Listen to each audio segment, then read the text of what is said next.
하나님은 살아계시고요, 우리는 하나님의 장자입니다.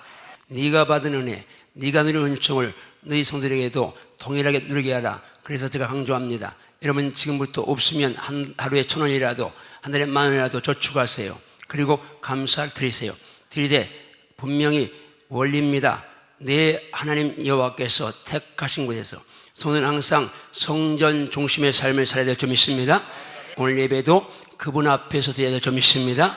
헌신도 그분 앞에 해야 될 점 있습니다. 봉사도 그분 앞에 해야 될 점 있습니다. 물질 드림도 그분 앞에 해야 될 점 있습니다. 내 하나님, 나의 하나님이십니다. 나의 하나님 여호와 앞에서 드려야 될 점 있습니다.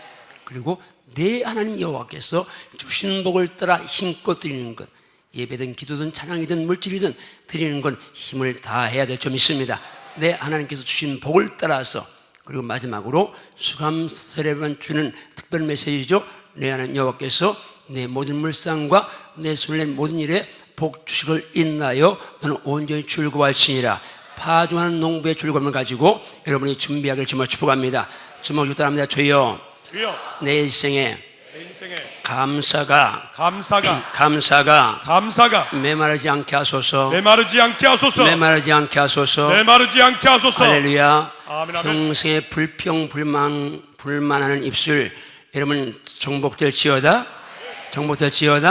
왜요? 내가 불평불만 비판하면 그 말 주님 들으시고 그대로 내게 안 겹친답니다. 무슨 말씀 아닙니까? 나 때문에 자녀들이 이제 잘못된 일도 없어야 되겠고, 내 입술 때문에 내 인생이 망가진 일도 없어야 될 점이 있습니다.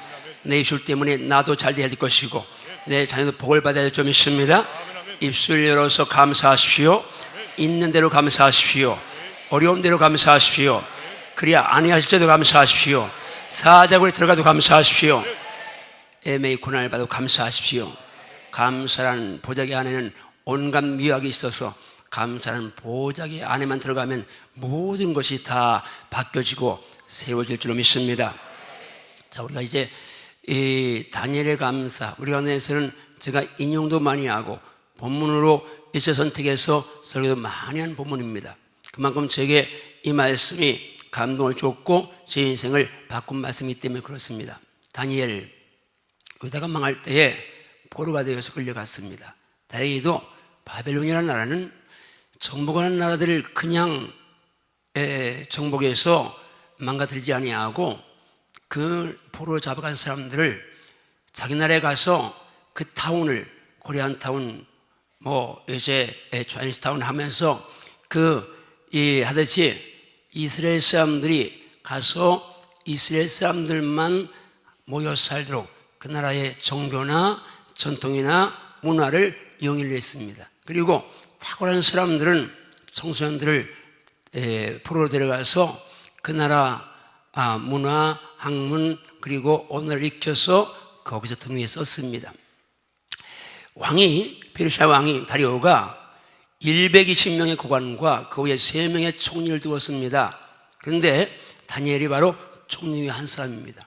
그런데 문제는 왕이 다니엘을 총리하면, 왜냐하면 다니엘이 민첩에서 얼마나 충성해서 연신할 뿐만 아니라 지혜롭게 모든 문제를 해결해 가니까 왕이 그를 인정해서 총리 중에 총리를 삼으려고 하니까 바벨론 출신 총리들이, 고관들이 가만히 있을 턱이 없죠. 이게 어디서 날아온 돌이 박힌 돌을 빼냐, 그러면서 다니엘을 이제 고발하려고 그 근거를 찾는데 아무리 뒤져봐도 다니엘은 아무런 허물을 찾을 수가 없습니다. 그냥 그들이 생각하기를, 이 다니엘은 그 하나님의 율법, 신앙생활하는 거 말고는 흠잡을 게 없다. 그러니까 다니엘의 신앙에서 뭔가 잡을 것이 있는가 찾아봐라. 드디어 보고가 왔습니다. 다니엘은 집에 가면 하루에 3번씩 창문 열어놓고 윗방에서 예루살렘 향해서 기도합니다. 오냐, 됐다. 그리고 이제 그들이 의논하고는 함께 총리들과 고관들이 왕에게 가서, 왕이여 만수무하옵소서. 나라의 모든 총리와 지사와 총독과 그리고 법관과 관원들이 의논하고 이제부터 왕께 아뢰입니다. 왕이요, 이제부터 30일 동안에 왕 외에 누구든지 왕 외에 다른 신에게나 사람에게 무엇을 구하면 사자굴에 집어넣기로 합시다. 왕의 위엄이나 우리나라의 그 위대함이나 왕만이 경배받아야 되고 왕만이 칭송받아야 되는데 다른 신, 다른 사람에게 이렇게 하면 안 되지 않겠습니까? 그러면서 하는 말이 이것을 조서를 내리되 변개할 수 없는 메대와 바사에 변개할 수 없는 그 금령을 딱 왕의 도장으로 찍어서 이제 금령을 선포하소서. 왕은 아무런 의미도 모른 채 그렇게 했습니다. 조서가 드디어 이제 작성되고 왕의 도장에 찍혀서 금령이 선포됩니다. 이제 내 나라 벨사에 있는 모든 백성 듣거라. 이제부터 30일 동안에 나 외에 어떤 신에게나 사람에게 무엇을 구하면 사자를 집어넣는다. 그런데 다니엘은 그 자리에 서 있었기 때문에 그 금령을 압니다. 그럼에도 불구하고 집에 돌아와서는 윗방에 올라가서 전에 하던 대로 예루살렘을 향한 창문에서 하루에 3번씩 무릎을 꿇고 기도하며 그 하나님께 감사했더라고 말씀합니다. 오늘 여러분 이 말씀을 통해서 주여 다니엘의 감사가 내 삶에 살아있게 하소서 하는 기도가 살아있게 해주면 축복합니다. 우리 먼저 다니엘을 좀 생각해 봅니다. 이 말씀 오늘 밤까지 이어질 거기 때문에 좀 생각해 보는데 다니엘 그는 123명의 고관과 총일 가운데 122명이 그를 왕따시키는 가운데 근무를 하고 있었습니다. 이번 직장 생활하는데 내 오너, 회장님, 사장님은 늘 함께하는 건 아닌데 아니니까 회장님은 날 인정하지만 지금 내 공동체의 전체가 123명 가운데 122명이 나를 왕따시키고 나 혼자다. 그런 숨 막히는 공간에서 여러분 근무해 본 적 있습니까? 그런데 그들이 왜 다니엘을 왕따시킵니까? 다니엘이 그들보다 뛰어나니까 또 왕의 총애를 받고 있으니까. 여러분 예수 믿으면서 한 가지 마음속에 생각해야 됩니다. 주여 나도 누군가에게 공동체에서 시기를 받을 만큼 예수 믿겠습니다는 그런 뒤로 살아있어야 할 점이 있습니다. 왜? 시기 받은 사람들, 나보다 모자란 사람, 부족한 사람을 시기하는 사람 없습니다. 다 나보다 나은 사람, 잘난 사람, 잘 나가는 사람, 사랑받는 사람을 시기하죠. 예수님은 한 번은 반드시 시기를 받을 만큼 예수 믿어야 합니다. 뭘 잘하든지 잘해서 시기를 받을 만큼 예수 믿을지어다. 그렇게 예수 믿을지어다. 자, 어쨌든 다니엘은 시기를 받습니다. 다니엘만이 아닙니다. 성의 모든 믿음의 사람들은 다 시기 받은 사람들입니다. 대표적으로 하나 이삭의 이야기 한번 해봅니다. 이삭이 100년 만에 찾아온 경제 대공황, 100여 년 만에 찾아온 그런 불황의 때에 하나님 말씀대로 애굽에 내려가지 아니하고 블레셋 땅, 그랄 땅에 있습니다. 그 땅에서 어떻게 되는지 한번 말씀가 봅니다. 그 흉년의 땅에 이삭이 그 땅에서 농사하여 그의 흉년된 해에 100배나 얻었고 여호와께서 복을 주심으로 이삭이 창대하고 왕성하여 마침내 거부가 되고 양과 소가 떼를 이루고 노복이 종이 힘이 많고 블레셋이 그를 시기했다고 말씀합니다. 그러면서 그 아버지 아브라함 때 아브라함의 종들이 판 우물을 막고 그를 메우면서 왕이 와서 하는 말이 여기 안 나와 있지만 하는 말이 네가 우리보다 크게 강성한 우리를 떠나라고 말합니다. 여러분 이삭이 시기를 받을 만큼 복을 받았는데 축복합니다. 여러분 주위의 사람들에게 시기를 받을 만큼 복 받을지어다. 시기를 받을 만큼 기도할지어다. 응답받을지어다. 잘 될지어다. 여러분 그런 복이 여러분에게 있기를 기도하십시오. 한 번도 시기 받아볼 정도가 없을 만큼 그렇게 무미건조하게 살 사람들이 아닙니다. 우리는 예수 안에서 그렇게 복을 받아서 시기를 받을 만큼 은총을 누려야 될 줄 믿습니다. 그런데 또 하나 깨알 것은 이 다니엘의 삶의 질입니다. 삶의 내용입니다.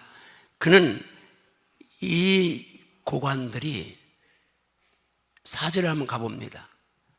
다니엘서 6장 4절을 종일 고관들이 국사에 대해서 다니엘을 고발할 근거를 찾고자 했습니다. 그런데 아무 허물, 아무 근거를 찾지 못합니다. 왜? 다니엘이 충성되어서 아무 그릇됨도 없고 아무런 허물이 없기 때문입니다. 예수쟁이가 본받아야 될 모델적인 삶의 모습인 줄 믿습니다. 여러분, 예수 믿는 사람들은 정말 남들이 실수해서 죄져서 잘못해서 그래서 남들이 비난하거나 혹은 비웃거나 혹은 손가락질을 조롱당하는 그런 일을 우리는 해서는 안 될 줄로 믿습니다. 어떤 누구도 내가 예수 믿는 거 술자리에 안 가고 부정 안 저지르고 그런 잘못된 일 함께 하지 않는 거, 이거 말고는 아무도 나를 향해서 손가락질하거나 비난하거나 그렇게 하지 못하도록 그렇게 살아야 될 줄 믿습니다. 가끔 청문회를 하다 보면 그 대단한 분들이 과거의 전력 때문에 애를 많이 먹는 걸 봅니다. 그 가운데 예수 믿는 사람도 많이 있는데, 여러분 기억하십시오. 자녀들이 잘 되는 거 귀하지만 예수 안에서, 말씀 안에서 잘 돼야 될 줄 믿습니다. 하나님 은혜 안에 잘 돼야 될 줄 믿습니다. 그냥 그거 떠나서 출세하니까 돈 버니까 복이 있다고요? 아닙니다. 돈 벌어서 출세해서 물론 세상 사람들이 말하는 복은 될 수 있겠지만 예수 안에서는 영혼이 잘 되고 받는 복이라야 영원한 복이고 참 복이고 진정한 복인 줄 믿습니다. 이런 복을 삼아하십시오. 이런 복을 받을지어다. 그런데 여러분, 다니엘은 122명이 그를 왕따시켰지만 그러나 한 분 왕에게는 특별히 총애를 받았습니다. 여러분도 신앙생활하는 것 때문에 잘 되는 것 때문에 남들이 치게 할지라도 한 분에게만은 인정을 받도록 살아야 될 줄 믿습니다. 왕이 다니엘을 얼마나 총애했는지 3절 말씀은 이렇게 표현하네요. 다니엘은 마음이 민첩해서 총리들과 고관들보다 더 어떻게 했어요? 뛰어났어요. 그러니까 왕이 그를 세워서 위에 총리를 세워서 나라를 다스리게 통치하게 하려고 마음 먹습니다. 근데 이제 고관들, 총리들의 흉계로 계략으로, 모략으로 다니엘이 사자굴에 들게 됐습니다. 왕이지만 사자굴에 앉으려고 해가 질 때까지 씨름하는데 단 하나 메데 바사의 페르사의 변개할 수 없는 법 때문에 이제 저녁 때가 돼서 다니엘을 사자굴에 집어넣습니다. 근데 왕이 다니엘을 넣으면서 하는 말입니다. 사시는 하나님의 종 다니엘아, 너의 항상 성빈 하나님이 너를 사자들에게 건지실 것이다. 왕이 그렇게 말합니다. 그리고는 그 다음 말씀 한번 가봅니다. 왕이 이제 궁에 들어가서는 밤을 새어가면서 금식합니다. 그 앞에 오락을 그칩니다. 그리고 철회하며 잠자기를 마다합니다. 왜? 다니엘을 얼마나 사랑했으면 왕이 이제 식사도 안 하고 잠도 안 자고 오락도 안 하고 그러면서 그 다음날 날이 샜습니다. 왕이 새벽에 일어나서 급히 사자굴로 갑니다. 그러면서 그 다음 주 보니까 다니엘이 든 사자굴 입구에 들어가서 왕이 슬피 소리를 질렀다고 말합니다. 살아계시는 하나님의 종 다니엘아, 너의 항상 성리는 내 하나님이 너를 능히 사자에게서 권하셨느냐고. 자, 왕이 울면서 다니엘을 향해서 외칠 만큼 그렇게 사랑을 받고 있었습니다. 그런데 한 가지 기억할 게 있죠. 아무리 한 나라의 실권을 쥐고 있는 왕이지만 왕의 힘으로 할 수 없는 게 있습니다. 사자굴 속에 들어간 다니엘, 왕의 권세로 그를 보호할 수 없죠. 전하의 다른 왕의 명령이라고 해서 사자들이 이빨, 발톱을 어떻게 할 수 있겠습니까? 그분은 하나님만의 절대 주권이 주인데, 여러분이요, 그 하나님의 절대 주권이 내게도 반드시 필요할 날이 올 줄로 믿으시고 그 하나님 앞에 무릎 꿇길 주님을 축복합니다. 손 들길 주님을 축복합니다.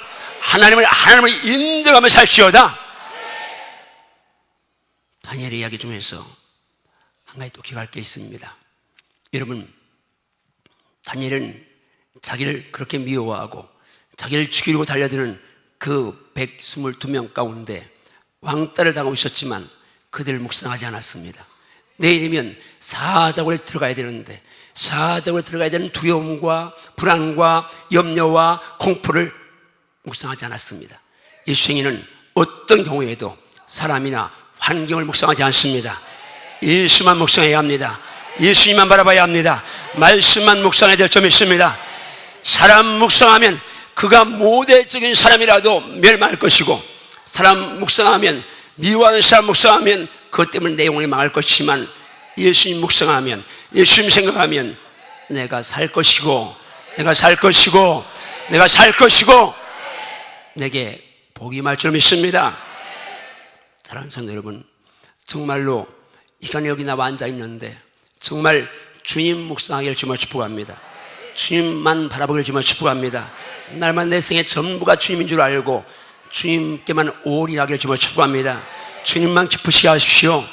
그러면 주님 기쁘시게 하는 사람은 아내 기쁘게 할 것이고, 주님 기쁘시게 하는 사람은 남편 기쁘게 할 것이고, 주님 기쁘시게 하는 사람은 부모 기쁘게 할 것이고, 주님 기쁘시게 하는 사람은 절대로 헛되지 않습니다.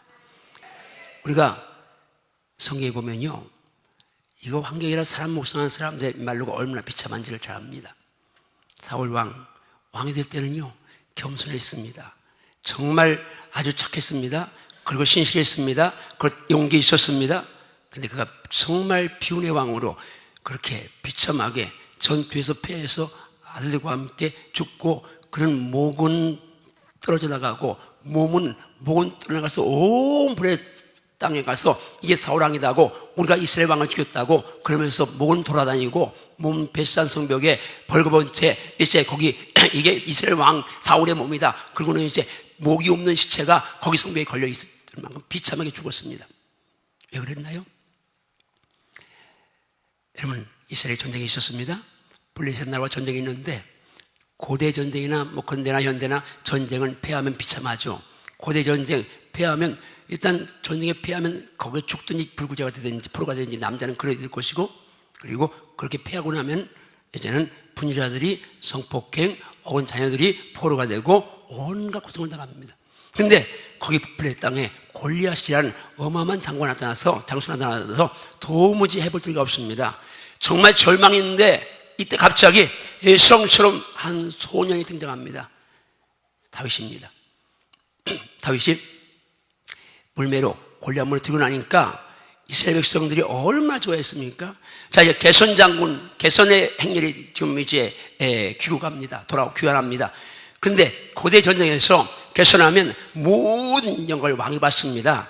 근데 그때는 여인들이 자기가 남편, 아들이 죽어야 되는데 안 죽었고, 자기들도 어떻게 될지 모르는데, 다윗 때문에 살아났으니까 이 이스라엘 여인들이 그냥 누가 시키지도 않았는데 연습도 안 가는데 들어오니까 사울 왕은 천천히고 다윗은 만만이다, 이렇게 다윗을 높였습니다.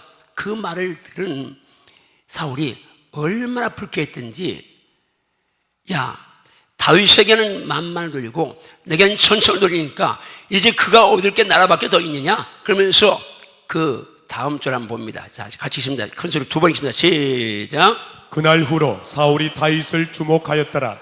그날 후로 사울이 다윗을 주목하였더라. 이 말 한마디에, 여인들의 말 한마디에 그 왕이, 대단한 왕이 이제는 시선을 다윗 쪽으로 딱 꽂아놓고 다윗만 묵상하고 다윗만 쫓아다닙니다. 그러다가 다윗 쫓아다가 죽었어요. 여러분, 이러면 지금 있어요. 여러분을 억울하게 하는 사람들, 힘들게 하는 사람들, 또 환경적으로 힘들고 어려운 환경이 여러분을 둘러쌌습니까? 기억하십시오. 환경에 매이지 마시고, 어려운 환경 묵상하지 마시고, 나를 힘들게 하는 사람 묵상하지 마시고, 주님 묵상하십시오. 주님 바라보십시오. 주님 바라보면 거기 응답이 있습니다. 거기 자유 있습니다. 안식이 있습니다. 평안이 있습니다. 거기 기적이 있습니다. 다니엘, 그런 상황에서 그는 주님께 기도하고 감사합니다. 저는 우리 말씀 이어가는데요, 사단이 말세에 고든 계략을 내놓죠. 잘 싸게 되면 옛날 춥고 배고프고 어려울 때 남편에게 부인들이 그냥 이유도 없이 맨날 얻어맞고 터지고, 그리고는 이제 갈 곳 없으니까 교회 와서 내스럼 함께 모아서 통감에 기도하고 배고프니까 울며 기도하고 그랬던 적이 있었습니다. 6, 7, 80년대죠. 그때는 정말 교회마다 새벽에 통곡이 끊이지 않았고, 삼각산, 하늘산, 오살리 이 땅의 기도원마다 사람들이 몰려들었습니다. 그리고 정말 나를 위해 기도하고 정말 부적 기도했습니다. 그런데 지금은 어디를 가도, 어떤 산, 어떤 기도원을 가도 사람들이 이젠 모이지 않습니다. 그런데 살기는 더 좋아졌습니다. 편리해졌습니다. 어려운 일 없으니까, 하나님 없이도 살 것 같으니까 이제는 기도하지 않습니다. 구라파의 교회들이 그렇게 무너져갔고 미국의 교회들도 그렇게 무너져가고 있고 물론 일부 교회 붕괴입니다만은 그러나 그건 소수고 한국 교회도 이제 그렇게 점점 어려져 가고 있습니다. 한 해에 개척하는 수보다 더 많은 교회들이 문을 닫고 개척하는 교회마다 또 어려움을 호소합니다. 목사님들이 영적 전을 상실하고 정말 사모님들이 우울증이나 병을 앓는 분이 너무 많고 이게 우리 한국교회 현실입니다. 왜 그렇습니까? 기도를 빼앗기기 때문입니다. 여러분, 사단은 우리에게서 기도를 빼앗습니다. 기도만 빼앗으면 아무리 전하에 누구라도 기도만 빼앗으면 이영환 목사라도 우리 목사님들이라도 장로님들이라도 권사한 집사님들이라도 전에 대대에서 오늘 기도를 빼앗기면 허수아비인 줄 아니까 기도만 빼앗으면 아무것도 안 되는 줄 아니까 기도만 빼앗으면 예수님 사랑하지 아니하고 기도만 빼앗으면 온갖 죄 다 질 줄 아니까 사단은 지금 생명 걸고 기도를 못하게 합니다. 그런데 우리는 거기에 속수무책으로 기도를 빼앗기고 있습니다. TV 앞에서, 연스코 앞에서, 재미있는 프로 앞에서, 우리 컴퓨터 앞에서 혼인세 거기 음란한 메일이나 아니면 일체 자극적인 어떤 프로를 보면서 우리는 기도를 빼앗고 있는데 아닙니다. 이때일수록 우리는 깨어서 근신하면서 기도를 찾아야 될 점이 있습니다. 기도를 해배가 될 점이 있습니다.